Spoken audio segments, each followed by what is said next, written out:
Hey crew, I've got the key to that 22 Tesla Model S Plaid. We are going to take it for a drive, but first let's check out how it looks on the inside and outside. Attempting to ignore the license plate holder, we can see a purse-lipped Tesla badged grille above a functional front air dam.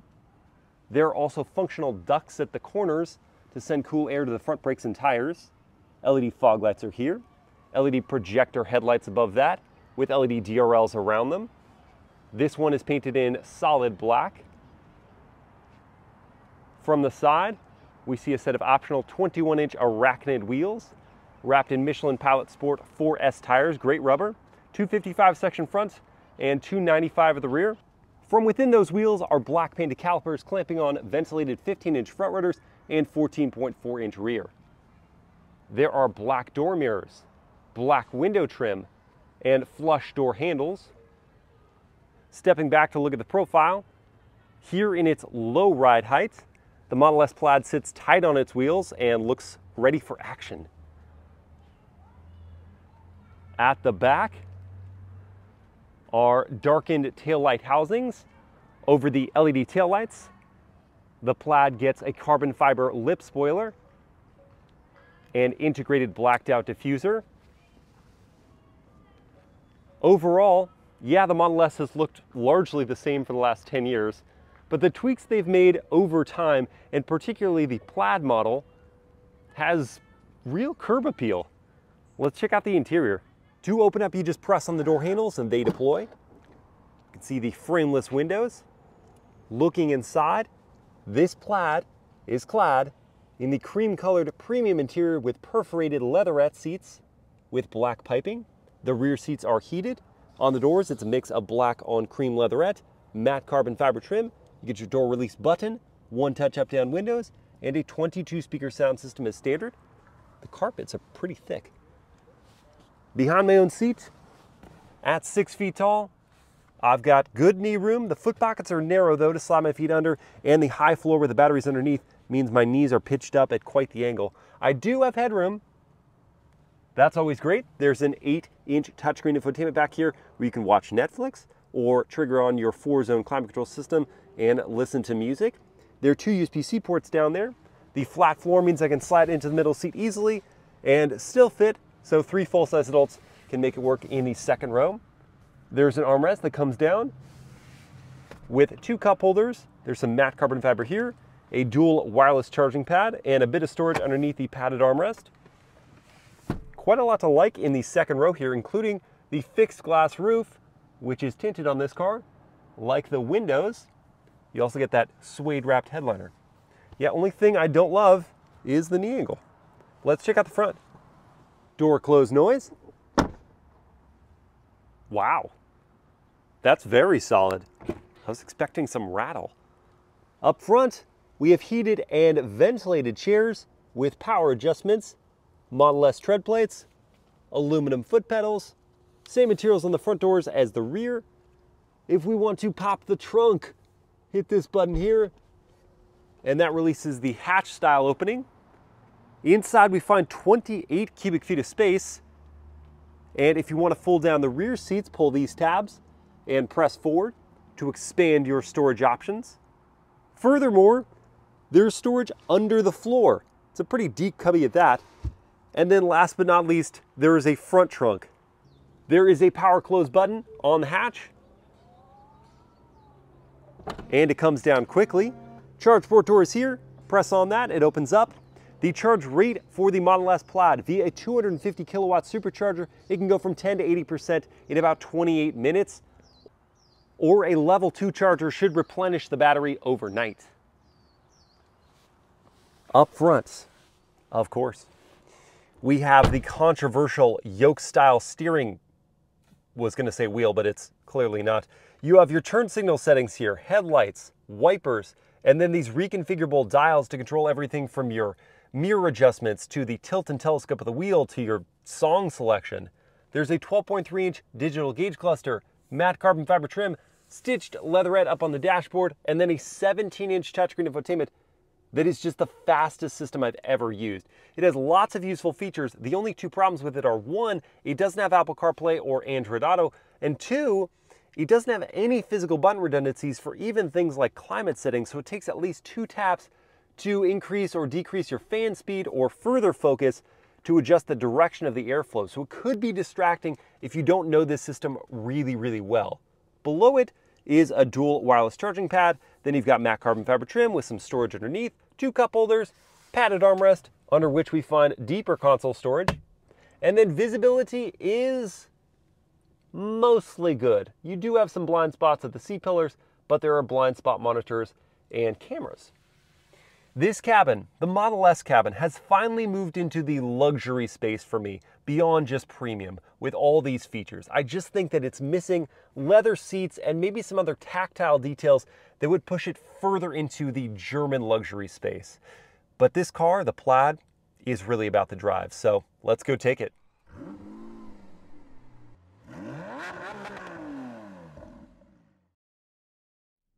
All right, nothing really to fire up here because the moment you open the door and sit in the seat, the car is then going to be on. All you have to do is put on your belt and press the brake pedal to allow you to go into reverse. And the way this one is set up, the moment you do that, it already engages reverse instead of having to slide backward or forward to go into the right gear. That brings up a high-resolution backup camera, nice big angle, nice big showing on the screen, and then we have different mirror angles for further visibility. Trajectory lines as well. Then to go into drive, slide forward.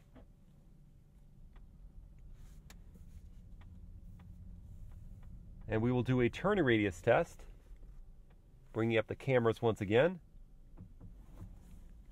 The turning radius is just fine. Using the yoke, especially if you're trying to do a quick maneuver at lower speeds, you feel silly, like you don't know where to grab it, and occasionally you miss completely. Maybe that gets better with time, but for right now, I just can't find the appropriate place to put my hands at lower speeds. Turn signal sound. Super mellow in the background, I like that. And the horn is not here, it's this button here.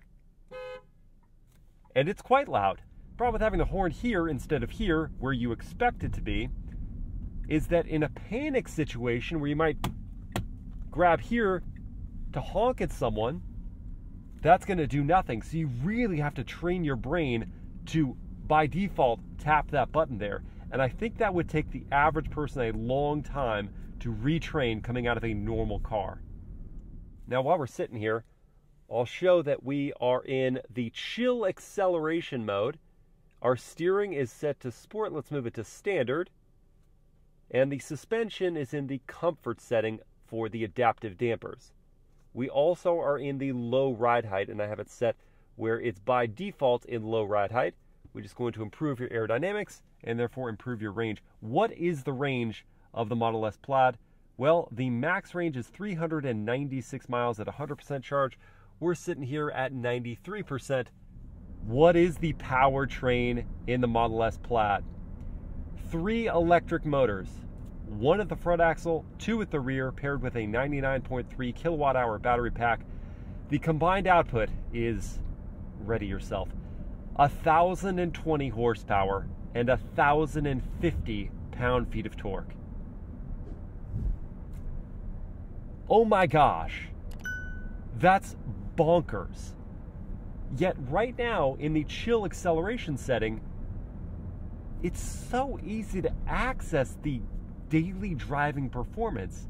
And when you take your foot off the throttle, there's a strong regenerative braking force. I wouldn't quite call it the maximum one-pedal drive experience I've seen from other EVs, but it's good enough. And with the track drive mode in the Model S Plaid, you can configure the regen braking setting to your liking. Throttle response in chill is exactly what you want if you're trying to take it easy.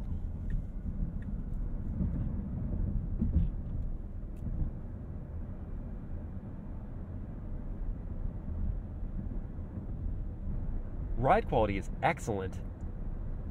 The suspension absorbs the road blemishes superbly well. I'm not jostled around too much. The cabin with the acoustic limited on the front glass is mostly quiet. You hear a bit of that tire hum. Otherwise, it's tranquil. But I don't want to delay us too long from seeing what the Model S Plaid can really do. So I'm going to go into Plaid drive mode for the acceleration and then hit drag strip mode, which is going to prime the cooling system for launch. 15 minutes later, no joke, that did take 15 minutes for it to get set up. We're ready to launch. You just hold your foot hard on the brake while pinning the throttle. I've got my race box set up here, and we have to wait about 10 seconds for the car to get primed, and then we're good behind me, so I can wait a sec. It's ready.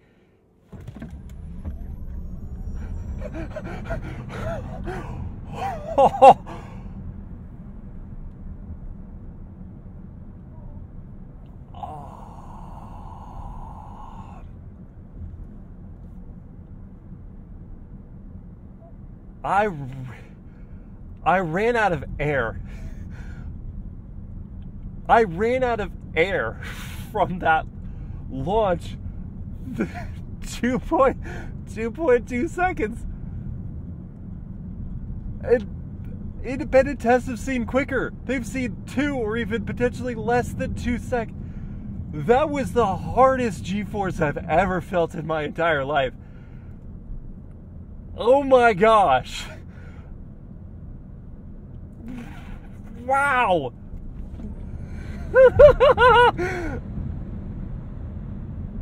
And it's not just from 0.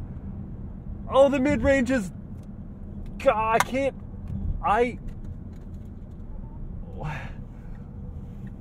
What is this? What is this? This is the most ferocious, head-pounding acceleration I've ever experienced by a long shot. I've driven some brutally fast cars in my day. Been very fortunate to do that. Nothing has ever made me feel like that. I have to be perfectly honest with you guys. I judged this car hardcore before I drove it. I came in going, yeah, it's really quick to launch. In theory, hadn't actually experienced it. But, I mean, it's electric, so it doesn't sound that good. Maybe that force of acceleration gets old after a while. But I feel like it would take a long while for that to get old. Meanwhile, I still feel like I want some other stuff going on apart from just the G-force. And the it doesn't let up either, by the way. It continues to rip forward. Anyway, some other sound effects would be cool, and I hope they're bringing that to the table. I know some aftermarket people have done it, but some factory sound fun would be great. But hold that thought for a sec. I got to test out the brakes. From around 60, wasn't quite there. That was quite good. Now, I know I still had some regen braking turned on. I couldn't turn it off because I wasn't in track drive mode. So that helped. That took us back from 60 to maybe 58 when I got on the brake pedal hard. But the braking performance was strong. Scrub speed didn't wiggle. And the pedal, importantly, never mushed on me. It stayed resistant, so I was confident in the braking apart from the actual braking that was happening. Whether that would hold up during track driving without the optional carbon ceramics, which are now becoming available, they're a $20,000 upgrade. That sounds like a lot, but I'm going to say it's probably worth it if you actually plan to track the Model S Plaid. Now, before this car's next trick, I need to throw it in park momentarily because that's the only way you can unlock track drive mode. And in track drive mode, it's going to pre-cool the system to better withstand the heat buildup that comes from driving on track. You can also customize things like the handling balance, aka the power distribution. I'm having it have a rear bias. Stability control, taking that down to -5, because that's apparently a thing. And then I'll leave the regen braking in the highest setting to take off some of the load that would happen when you're using the brakes all the time on track. From here, it's back in drive. See, you get a G meter on the left-hand side. That's a lot of fun. And a lap timer. I've also gone ahead and went into sport steering mode for a bit more resistance on the yoke. Suspension has gotten a lot firmer here in track drive mode, and the regen braking is notably stronger. That does help, so I don't have to brake quite as much before a corner. Power out of a corner is incredible.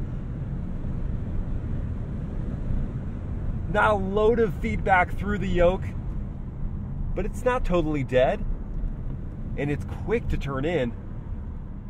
I can absolutely see how this Model S Plaid has set lap records at a variety of racetracks. It feels so stable at speed. The Michelin Pilot Sport 4S tires have loads of grip. The torque vectoring rear differential can distribute the power, get it to the road to help you just launch out of corners. We'll take on some tighter corners now. Just blasting up this hill.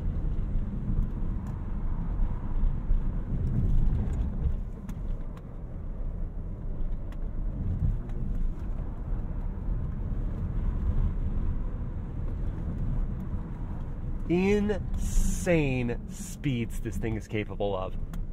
On a downhill now, brakes feel less willing to put up with the 4,800 pounds. They still hang in there,